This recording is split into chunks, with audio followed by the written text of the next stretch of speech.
हो तो हमार बात सुनते नहीं थे। एगो देवरो बात वही लायक बा। यही जा गाँव में सारा लोग के देखे नहीं देवर सन के कि अपना भौजाई के कहल करे लसन, बात माने लसन, भौजाई जोन कहली सन तोन करे लसन। एगो ई का जने देवर बा कि का बा, हमेशा जोरले रहेला हमरा पर। आज उ आवत रन मरद तो उनका से हम फरियाइए लेतनी। एक घर में सास ससुर के रखियन कि हमरा के रखियन। सास वही लायक आ ससुर वही लायक। आज फरियाइए जाए। का कहतरू ए दुलही ई का भन तारू लइका हमर का कइले बा आ हमनी के का करतनी संतारा के कि तू हमनी के शिकायत करतरू। केकरा से शिकायत कर देनी हमरा? बताओ ई अगल बगल लोग सुनी तो का कही? ये नु कही कि पतोहिया के शासन करत रे सन त ई पतोहिया एंगा कहतिया केकर पतोही घर में काम नहीं के करत आ कि तू एंगा ई बात कहतरू। तू बारू त के करी दोसर के हमरा के शिकायत करतरू, हमरा लइका के शिकायत करतरू। का शिकायत हम करतनी? जौन बात बताउने तो कहतनी। आज फरियाइए जाए। घर में रउआ लोग रहम कि हम रहे? का फरियाइबू? का भइल बा? का हमर लइका कइले बा या का हम करतनी? लोग के घर में पतोही काम नहीं के करत। हां तू ही एगो और की के पतोही आइल बड़ूगा। रहे के बाद तो घर में काम करे के पड़ी आ नहीं के रहे के तो निकलो घर में से। राउर बेटा हो तरन तो उनका के समझा दी कि मेहरारू के संगे केंगा रहल जाला, परिवार केंगा रखल जाला। ठीक बा? हमार बेटा ठीक बा, हमारा बेटा में कोनो गलती नहीं खे। हम तो सारा सारी गलती तहरा में देखतनी। हमारा में कौन गलती देख ले? ओ तो देखतारी कि घर बाहर करू दुनिया भर के भनभानी में तो कहे ना का भइल बे माई? बे देख ना कितना शिकायत करतिया हमारा हमरा लइका के। का करबे माई? भैया के मुंह देख इनकरा के छोड़ दिहल जाता ना तो इनकरा के कोइने घर से मार के निकाल देल रहती हम। हां बाकी हुए न रह गइल बा।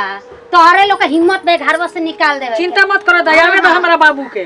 ओकरा बाद देखो तहरे के हम का करवाव तनी। देखो तनी नो कि के निकाल देता है घरवा से। हां ई ढेर इनकर गर्मी चढ़ गइल बा। चल चल चल गर्मी हमार चढ़ल बा। उ तो बुझाइए जाए के कर गर्मी चढ़ल बा।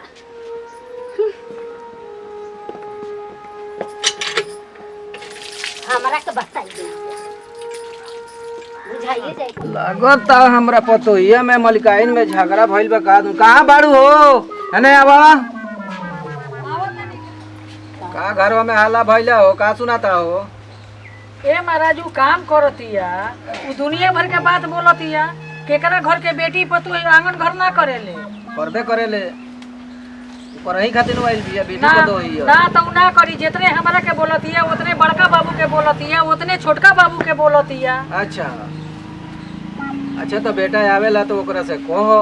बे महाराज ओकर जबान कैची खानी चलता उ केहू के डरे नहीं के मानो। जा पानी लेके आवो। ठीक बा जाता ने जा।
लागत तो भैया नहीं खंजिया ना हो ऐसा बात ऐसा काहे बोलत चली कर देही कर जहां से मन करे तेही कर। हमनी के कुछ ना हो ना सर जी भैया के कुछ होई तो तोरा के मार के फेंक देम के। चल भाई जो मन करे कर। जी क्या बोल रही दीदी? भाई हम केकरा सहारा जी केकरा सहारा ना मां खोली ना संत भाई सासा चलिए गईली देवरो चल गई ससुर मन तो बातें ना सुनेला ने जी जी संतू भाई संतू भाई संतू भाई हो ए खोली ना जी अरे आप ये खोला ना हो ए जी ए जी ए जी ए दीदी चुप हो जाए दीदी, सब ठीक हो जाए। हमार केहू सहारा नहीं के भाभी हम बानी नु केहू सहारा नहीं के हम बानी चिंता मत करो हम बानी नु ए बाबू बबनी तनी आके देखत रही लो भैया के कुछ ना होई हम बानी हम तनी घोड़ा घाट माई के मंदिर में से ठीक बा हुए के हमार पति के जान बचाए माई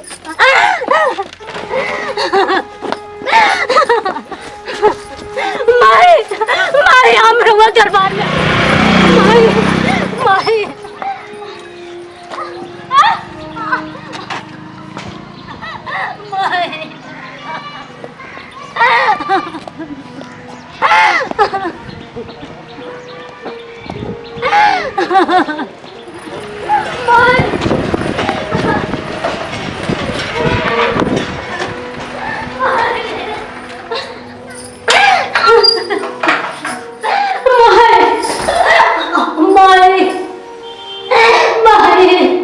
सबके माई सिवा हमार क्यों नहीं के हमार पति के रुआ बचारी मार हम रुआ से भीख मांगते नहीं वाली जिंदगी के माए रुआ हाथ में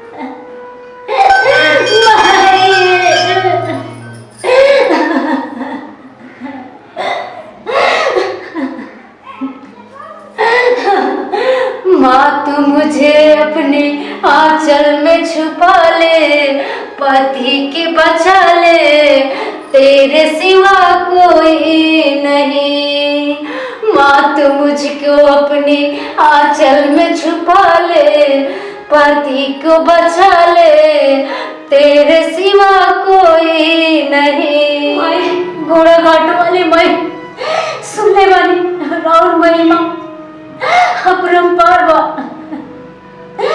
वो सबके माई है एगो बेटी रुआ रुआ आगे अपन आंचल फैलावती है हमारे पति के जन्म आंचल में डाल दी माई माए माही माही वो हमारे पति के जान बचा देने हम समझ गए नहीं माए समझ गए नहीं माए अब हम चलते नहीं माए चलते नहीं अपना पति के पास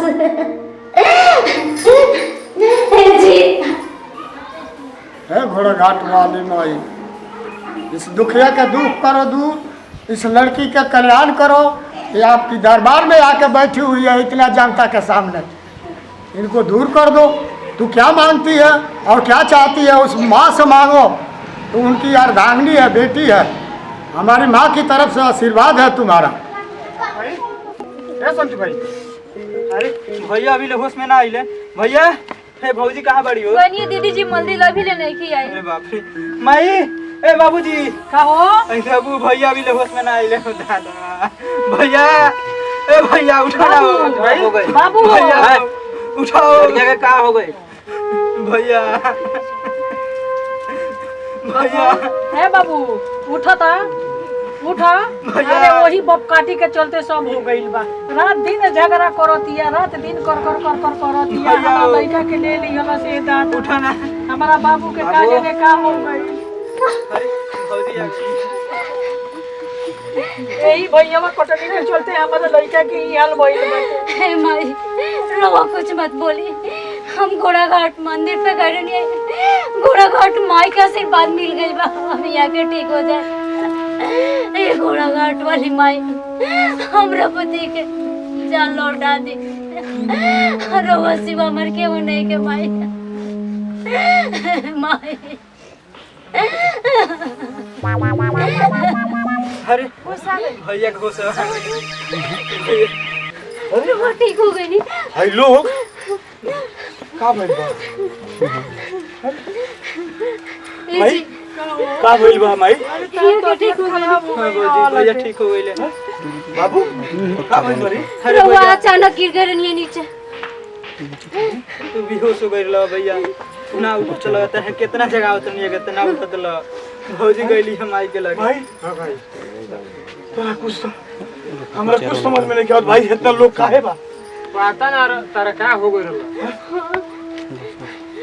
भाई हम ठीक बानी अब हां भैया रउआ तू ठीक हो घोड़ा गइल घाट के माई के ऐसी बात से रोआ ठीक हो गई। हां बाबू कैसे तारा का हो गइल एक भाई का जाने बाबूजी हमरा कुछ मालूम ना चलल कि का हो गेल हमरा जय हो माई घोड़ा जय हो माई घोड़ा घाट हमारे भैया के रास्ता बैठा के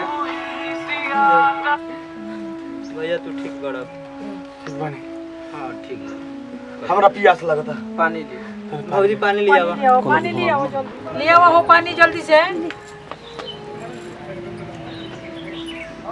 मम्मी जी बाबूजी बाबू देखिए घोड़ा घाट के माई के ऐसी बात से यहाँ के ठीक हो गई अपनी के चले के माई के दरबार में एक बार यहाँ के लेके। नमस्कार ये वीडियो बनल बा घोड़ा घाट माई के मंदिर पर आके हमने के बनैले बानी सन और बहुत मेहनत कैले बानी सन। तो जितना हमने के मेहनत कैले बानी सन उतना आप सब प्यार आशीर्वाद दी और वीडियो को खूब आगे बढ़ाई, अपना दोस्त में यार में शेयर करी। और आप सब नाम सुन ले हम घोड़ा घाट मैया के, तो एक बार ये वीडियो को देखी और मैया के दर्शन करी काजी। ये वीडियो पर ही संतू भोजपुरिया चैनल के माध्यम से रउआ लोग के देखे के मिली है। एमे चाचा जी कलाकार बानी, विकास बाबू बाड़े, इमाम भैया बाड़े, ये लेडीज भी कलाकार बालो, एमे हम भी बानी। अगर जे कोनो ऐसा गलती सही होके वीडियो में रउआ लोग के लौको तो कमेंट में लिखे हम लोग और हमनी के ओके सुधार करब। जय हिंद, जय भारत, जय भोजपुरिया समाज।